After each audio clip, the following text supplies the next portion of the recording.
Hello po, good evening. Gandang buhay. Kain po tayo. Alas 9 pasado na naman dinner namin. Ingay. Kailangan kumayod araw-araw eh. Ganun talagang buhay. Kain po. Ulam namin oh. Kalderetang buto-buto. Ito. Sinaing na tulingan.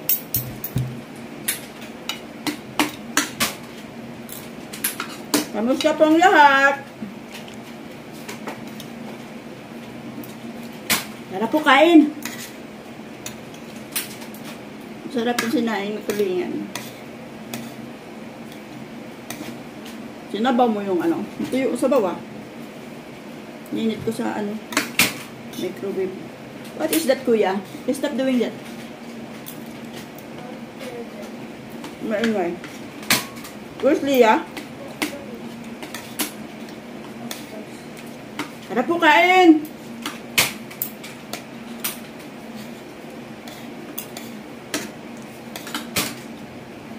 Weekend na naman pala. Ang tawag? Biyernes na ngayon, di ba? Bilis talaga ng araw. December na ba bukas? Look nga kuya. November 29. Kaya pala, Lunes pala, 2. Tama. So, diba? Pasko na.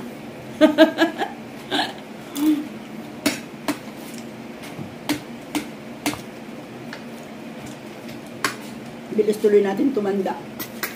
Dagdag na naman ang taon.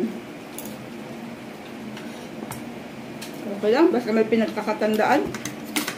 Mahirap yung tumatanda ka, wala ka naman pinagkakatandaan.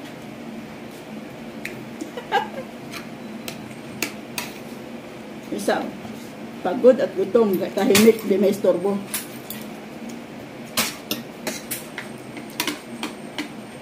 Kahapon, nagpintura dun sa fence sa taas. Tapos, diretso sa pintura ng mga kwarto. Tapos, kanya, yung gate naman ang inayos. Di pa rin tapos. Bukas tapos na lahat yun. Kailangan matapos sa bukas lahat. Pero kabit na, di ba? Kailangan na bukas tapusin niya. Pangatlong araw na yun. Ito ang pambayad. Saan ka galing? What did you do there?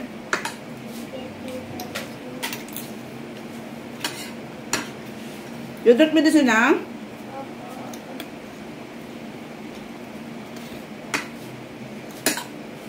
Hindi pa rin wala yung ubo. Okay na siya, kaso lang yung ubo.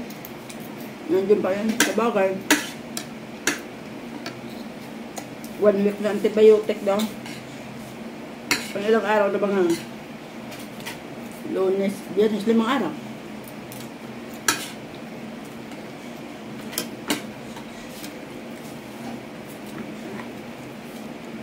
Kailangan mawala na yung exam sa Lunes. Second grading period na exam nila sa Lunes. Cable.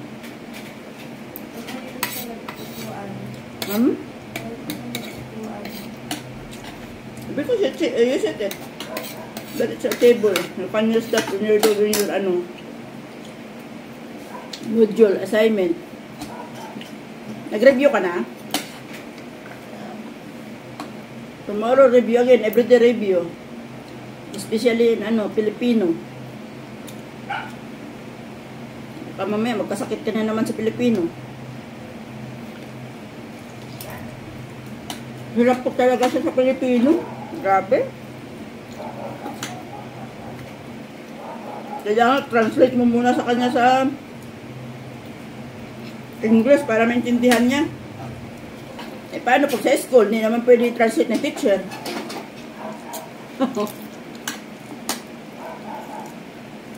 Nung nakaraan umuwi, Pinasundo ng teacher, maaga pa.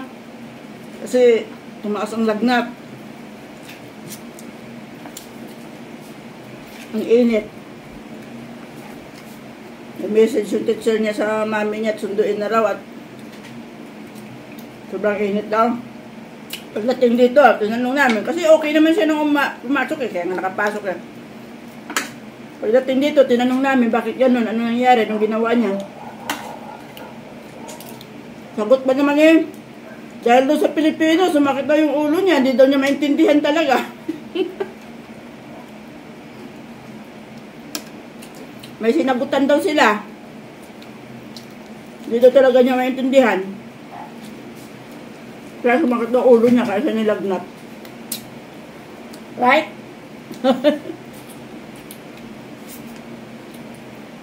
Sabi ko, paano ka talaga niyan? Diyan talaga siya talo eh. Nagutan mo eh.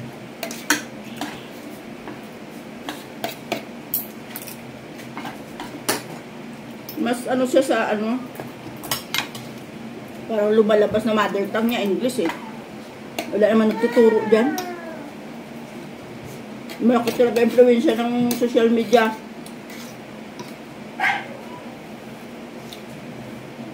Jinsen, I saw what you are doing. I saw it. Kaaway naman kapatid. Ay nako. Asot pusa yan, asot pusa.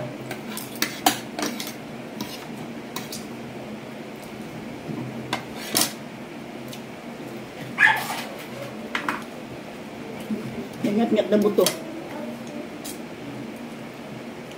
Yung gusto ko sa ano, pag mga may sarsa, buto-buto. Ayoko ng laman kasi pag laman, malambot. Ano tawag doon? Masarap yung buto. Ay, yung bagay. Ayan o. Pinipukpok eh, pinipili ang buto eh.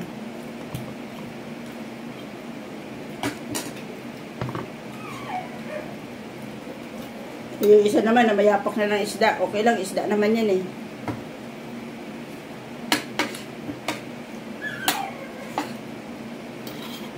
Kain po!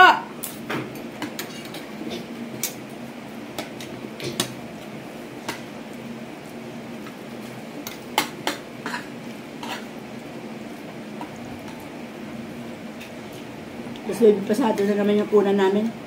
Araw-araw. Parang magalol. Parang magalol. Ano kasi siya eh. Pagluto kasi niyang sinain, nung walang ulas din niya na, yung ano lang ba? Pain-in. Sa mahinang apoy. Pero iba nga niya, may ano eh. Sa pinakamya, sa kaya taba ng baboy. Yan, wala eh, puro lang.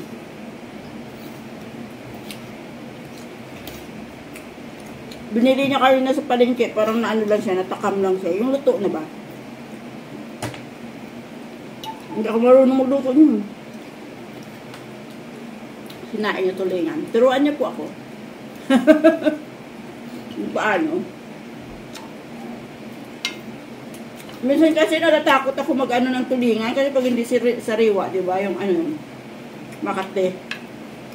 Saka nakakahilo pag hindi siya sariwa. Kaya kahit sa ano, hampak siya, bira akong bumili niyan. Bumili lang ako pag nakita ko medyo maganda-ganda na medyo sari-sariwa pa. Yan. Kasi nga, makakalasong daw yan pag ano. Yung naano mo pa sa pagluto, tawag doon? Naugal sa pagluto, ang tawag doon?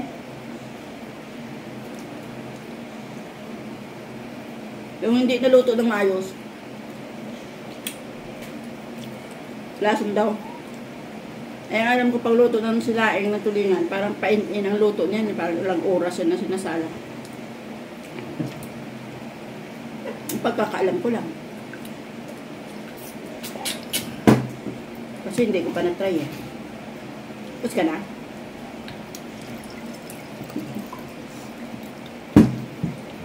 Ay. Bibendo, hindi pindot. Bye now. Yeah, bye po. Thanks for watching. Magandang buhay sa lahat. Shout out po. Bye-bye.